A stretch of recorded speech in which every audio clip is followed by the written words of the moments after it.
Welcome back to the Michelangelo Signorile Show.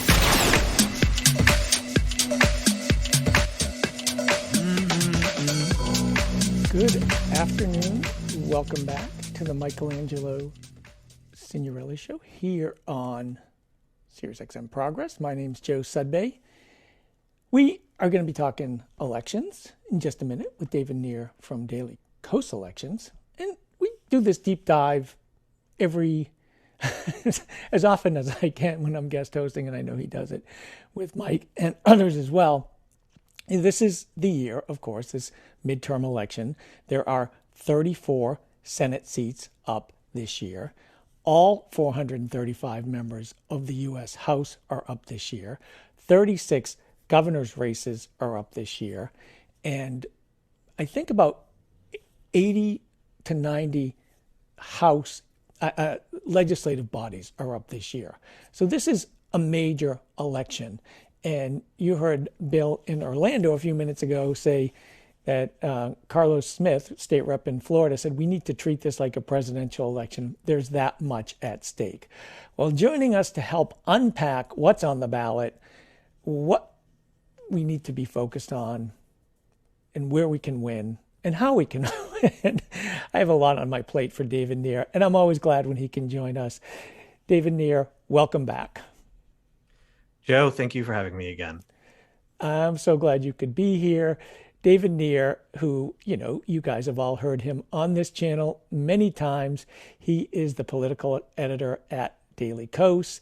He is the editor of Daily Kos Elections, and recently added to the list of amazing things he does is he is now doing a podcast called The Down Ballot. It is so good, and everyone should listen to it. So, David, where do we begin? Let's just give me an overview. You and your colleagues at Daily Kos you've been monitoring redistricting. You are monitoring candidates. Just let's start at a 30,000 foot level. What's your sense of how this year is shaping up? So let's break that down into two pieces, if you will. First is Sure. a really, really broad sense of what do the midterms look like. But you mentioned redistricting, so maybe we should start there. A lot of progressives had very good reason to fear what redistricting was going to look like overall, because really as a party, we did not do particularly well down ballot in 2020 when all the elections were held for the people who were going to be drawing the new lines. Of course, we won the Senate, the House, and the White House, but we really didn't do very well in the state legislative level. And that generated a lot of fear. Well, it turned out that much of that fear was not justified because Democrats refused to unilaterally disarm.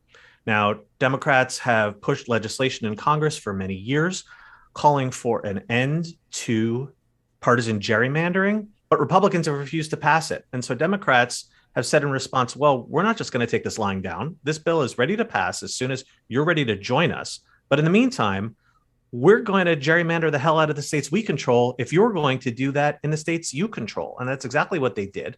And as a result, we have a playing field that is definitely looking better than we had every reason to expect. And there are quite a number of districts that are going to be in play this year, Republican-held districts that otherwise wouldn't have been had Democrats not been so aggressive. Now, let's talk for a second about the midterms.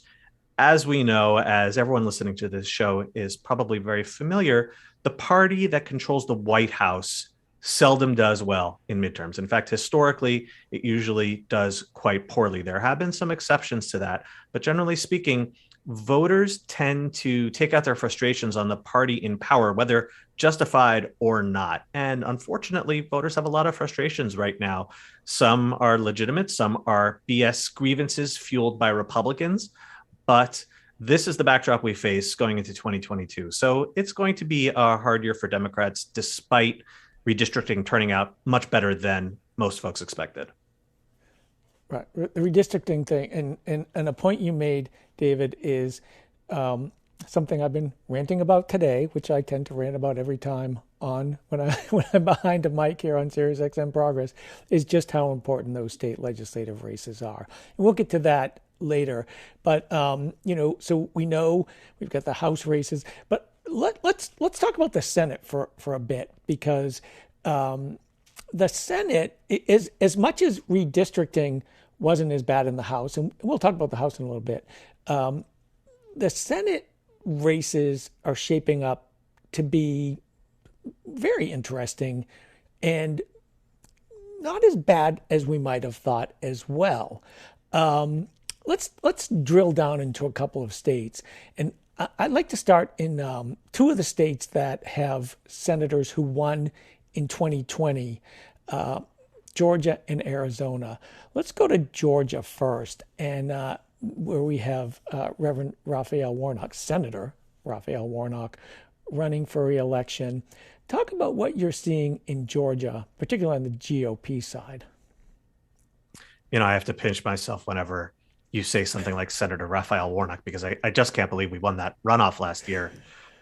But, as you noted, Warnock only won a special election for the final 2 years of the term he's serving out now. So he has to run for a full 6-year term.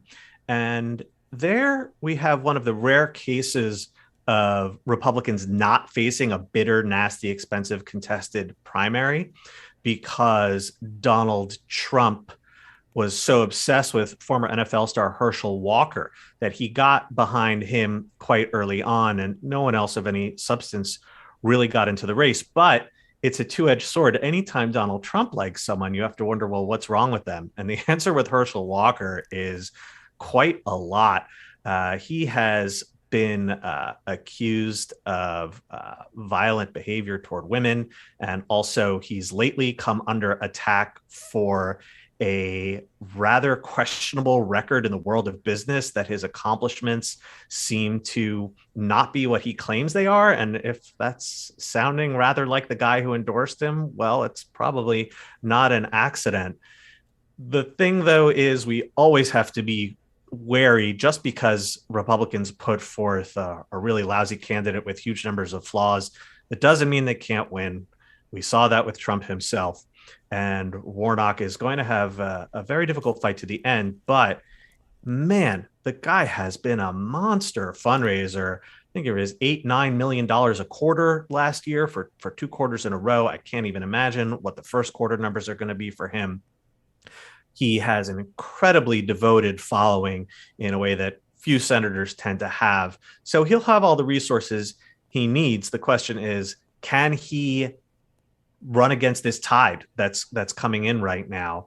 And that's really the $1 million question. There have been a few polls that show the race really close, and I expect it to be that way until the end. Well, and another thing, actually, the Atlanta Journal-Constitution did a big expose on Herschel Walker last week. That is, like, it was kind of jaw-dropping, because we'd heard about the violence and some of those other issues. This was just another piece. But like you said, it's going to be hard. But the one thing about Georgia that makes it interesting, and let's jump to the gubernatorial side. Stacey Abrams is running again, and there is kind of a brawl on the other side in the GOP primary for governor. Let's stay in Georgia for a little, because I think this adds to makes it such an interesting dynamic. You're going to have a very powerful ticket on the Democratic side, Stacey Abrams, who and Senator Warnock, who both know how to get out the vote, and showed us that both in 2018, 2020, in the runoff in 2021. Talk about that governor's race there in Georgia for a minute. Yeah, that's a genuinely fun one for Democrats. So Brian Kemp, the Republican incumbent who beat Stacey Abrams in a highly questionable race that was really marred by GOP voter suppression back in 2018, he earned Trump's undying hatred simply because he refused to endorse the big lie and refused to try to overturn Georgia's election results, which had Joe Biden winning the state. And for that sin, Trump decided to go and recruit a candidate to run against him. And who did he find? He found former Senator David Perdue, who lost the other runoff last year to John Ossoff. And Perdue has totally turned into a Trump paisan. He said that had he been governor in 2020, he wouldn't have certified the state's election results. In other words, just totally endorsing GOP election subversion, not suppression, but subversion. And he is duking it out now with Kemp. The thing is, Kemp is much better funded. Purdue's fundraising has actually sucked really hard.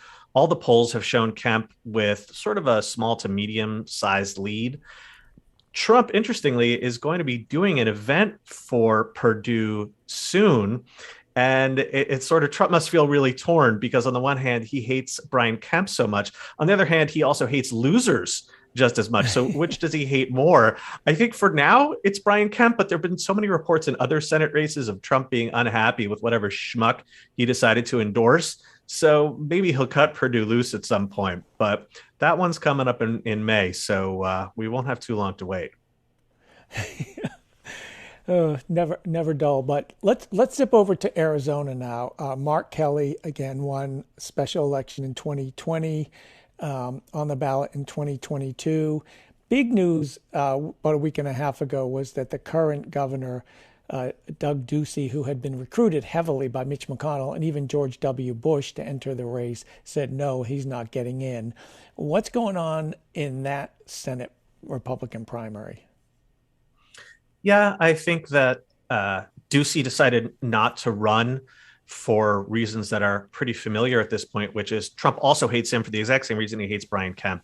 He wouldn't help him distort the results in Arizona. And so he knew that getting into the race would mean spending a year of his life having, Trump crap on him day after day. And that just wasn't worth it. And that's one of a long line in GOP recruitment failures of these popular governors that they've failed to get to run for Senate. So instead, they have sort of a weird group of candidates that include a couple of rich guys, including a guy who works for Peter Thiel. And they also have the Attorney General, Mark Brnovich, and he's also someone who Trump hates. Again, you know exactly what I'm going to say. It's because he wouldn't get on board with the big lie. So Trump hasn't really taken sides in that race, I believe. We'll see what happens there. Mark Kelly, again, an extraordinary fundraiser, but these are both difficult states. When Joe Biden won Georgia and Arizona, it was the first time since the 90s that a Democrat had carried either of those states. And in both cases, it was by really, really narrow margins. And it's not wrong to say that the Democrats' majority in the Senate really hinges on these two races. Absolutely. And that Peter Thiel candidate, Blake Masters is his name. It looks like he's like out of central casting for Republican right-wing zealots, and he does all. It's kind of scary. Then the other candidate in that race is a guy named Jim Lamont, who recently did an ad that featured him firing guns at President Biden, Speaker Pelosi, and Mark Kelly. Mark Kelly's wife was shot in the head by a gunman. It was just incredibly poor taste. And actually other Republicans kind of called him out for it because it was such in poor taste. Also featured Brandon Judd, the president of the Border Patrol Union. So that's that candidate. I mean, it's going to be a race to the bottom in that race to see who can be the ugliest, and who knows what ugly shit they're gonna end up throwing at each other. The primary there is not until August, so we've got months and months and months ahead of us of them fighting with each other. And have at it, I say. Make it really ugly amongst yourselves. The Senate race, I think, with an incumbent that most people are interested in, is up in Wisconsin. Ron Johnson, he's running for re-election. The governor, Tony Evers, is also running for re-election. Talk a little bit about Wisconsin, David. This is a state that we know usually voted Democratic. Trump won by a small margin in 2016. Biden took it back in 2020. Tammy Baldwin won in 2018 rather easily. What's it looking like? I mean, Ron Johnson is out there as you get in the Republican caucus, and that's saying a lot. He really is, except I think that we progressives have underestimated Ron Johnson at our own peril.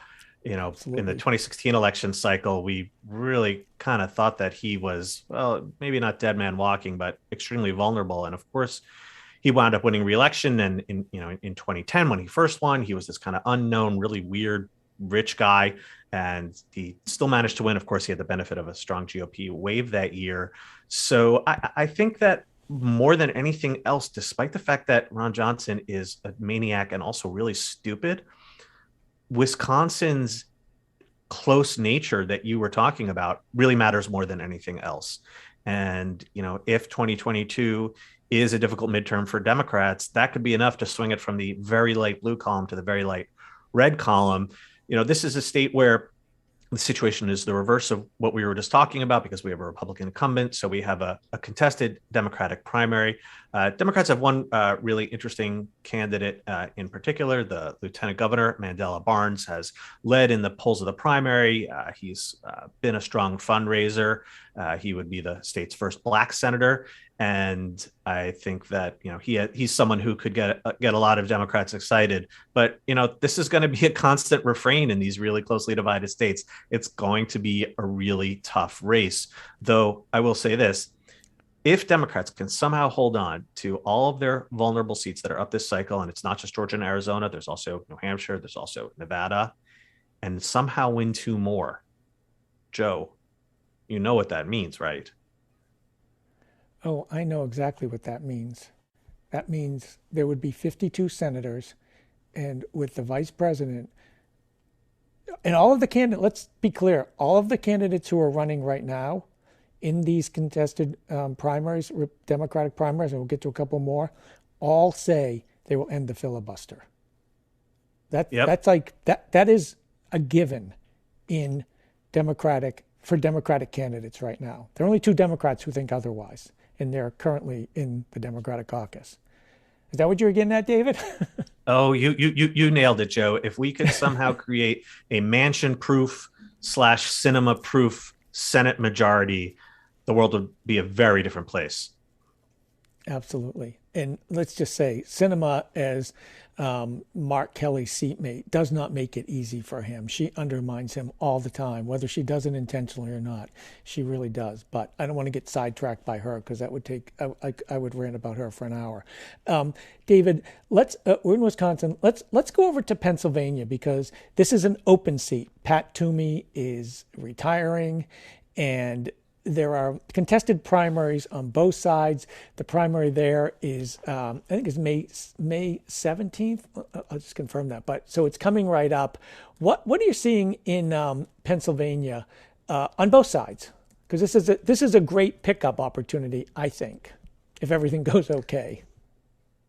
Yeah, I would agree that it's the best pickup opportunity that Democrats have in the Senate this year, precisely because it is an open seat, precisely because Pennsylvania does lean a little bit more to the left than Wisconsin. And once again, I mean, it's amazing how these stories repeat themselves. But once again, Republicans have a bitter, nasty, vicious primary. They've already spent tens of millions of dollars. The 2 front runners appear to be yet another rich guy, this hedge funder, David McCormick, and then none other than quack TV, quote unquote, doctor Mehmet Oz, who wasn't even living in Pennsylvania when he first expressed interest in the race. And they've been going at it super hardcore, like I said, spending a fortune on ads. And whoever emerges from that primary is going to definitely be a little bloody. The Democrats also have a contested primary, but it's not nasty. It's right. Really, for the most part, being run on the issues. The 2 leading candidates appear to be Lieutenant Governor John Fetterman and Congressman Connor Lamb. Both hail from the western part of the state. So there's a lot of votes in Philadelphia in the eastern part of the state, which creates a potentially interesting dynamic in the primary. But yeah, Fetterman has been the leader in the polls and in fundraising. But barring a surprise, whoever is the Democratic nominee simply isn't going to have to worry about tens of millions in attack ads before winning the nomination. Right, that's really important. There is a candidate from Philadelphia who had a state representative who's been on this show, Malcolm Kenyatta, and that is exactly what you're saying. I mean, the Republican primaries there is going to be really super ugly. There are a slew of candidates too. David McCormick is being advised by Stephen Miller, just to give you a sense of where his politics are. There's also an open governor's race in Pennsylvania, and kind of the same things happening on the Democratic side. The Attorney General is going to be the nominee, it appears. But on the Republican side, you got a bunch of yahoos running, and they're all fighting amongst each other too. Yeah, the Democratic Attorney General is Josh Shapiro. The entire party is united behind him, and he doesn't face any real opposition. And yes, the primary is May 17. The Republicans, man, I mean, their candidates for governor almost look worse than their candidates for senator. It really is just a multi-way fight between a whole bunch of ankle biters. Honestly, Joe, it's not even worth getting into who all these yahoos are right now. Right. But same story over and over. Right. Well, let's just go next door because to Ohio, it's a state that has become increasingly red. There's one Democrat who's won statewide. There have been some Democratic judges who've won statewide, which has become an important factor as they're fighting over redistricting, and the courts have repeatedly rejected Republican dominated maps because the people of in Ohio in 2015 said, we want proportionate maps, right? I mean, imagine that. The people say what they want, and then the legislators and the governor don't give it to them. That's Ohio right now. But there's an open Senate seat. The governor, Mike DeWine, is running for election. I don't know, this Senate seat, I think if it weren't for Sherrod Brown winning, people would have probably already written off Ohio. I know some of the rating entities, some of them have it lean, some of it has it likely. What's Daily Kos's elections assessment of Ohio right now? I think that Ohio, I've got to be honest, it's very unlikely to flip. Democrats do have a solid candidate in Congressman Tim Ryan, and I think that I'm willing to say that the Ohio GOP Senate primary is actually the nastiest in the entire nation, and I really had to think hard about that while you were asking that question. It certainly has some of the absolute most awful characters. Former state treasurer Josh Mandel and venture capitalist J.D. Vance are just beyond disgusting, and there are several others as well. But man, like you said, Ohio really has moved pretty far to the right. Trump won it quite solidly. I just don't see it changing hands, especially in a midterm. It is an open seat, and Republicans are probably going to nominate someone just absolutely appalling. But in the end, I don't see that being enough of a difference maker, given what Ohio's become. And the only hope I had, David, was that there were somewhat reasonable maps that the Supreme Court actually comes down, and that maybe there are some of the House races and some state House races where there are more candidates. And look, I'm when we're at that point of hoping that maybe something like that could happen, we know we're in a desperate. I acknowledge that. Another Senate race, an open seat, is North Carolina. And again, Democrats seem to have rallied around their candidate, but the Republicans, it's a mess. Talk about North Carolina for us. I feel like I could just have a template, Joe, of every single Senate race in the country, and I'd probably be able to slot in the same thing. So again, Democrats have you all rallied around former state Supreme Court Chief Justice Sherry Beasley. She has won statewide a few times. She lost re-election in 2020 very painfully by just 400 votes. She had some other candidates running against her. They all dropped out and backed her. And she would be the first Black woman senator from North Carolina. Republicans have absolutely disgusting primary between former Governor Pat McCrory, who I know you've talked about many times on this show because he was the SOB who signed the notorious HB2 anti-trans legislation years ago that wound up leading to a national boycott of the state and also cost McCrory his job as governor in the 2016 elections. Somehow he's running against someone who is maybe even worse, Congressman Ted Budd, who the Club for Growth is spending millions and millions of dollars on. Bud also has Trump's endorsement. But there was a really interesting thing. I don't know if you saw, Joe, McCrory released an ad last week attacking Bud for kissing Vladimir Putin's ass, which it was nice to see this kind of thing finally come home to roost in a Republican primary.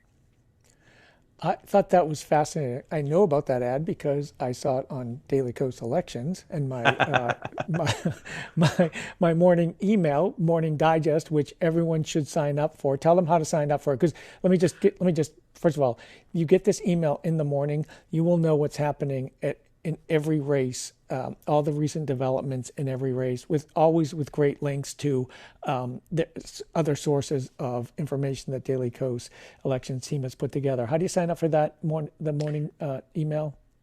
So just go to dailykos, that's KOS.com/morning digest. It's free and it hits your inbox at 8 a.m. Eastern every weekday.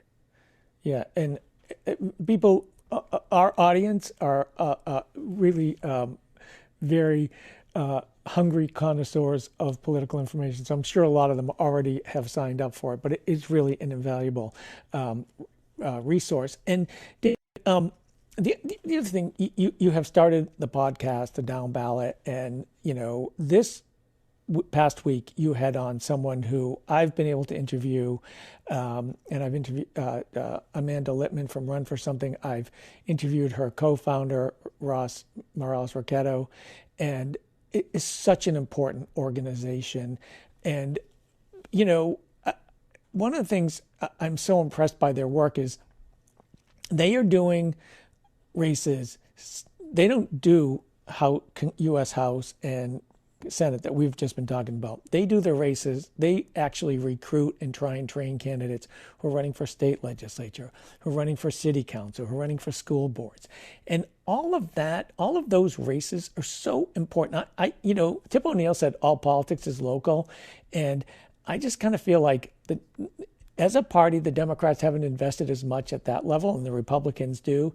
That's where you build up your grassroots. That's where you get people knocking the doors and doing the get out the vote. And that is going to be incredibly important this year. These midterm elections, when voter turnout is less, we really need as many candidates out there doing the work as we can get.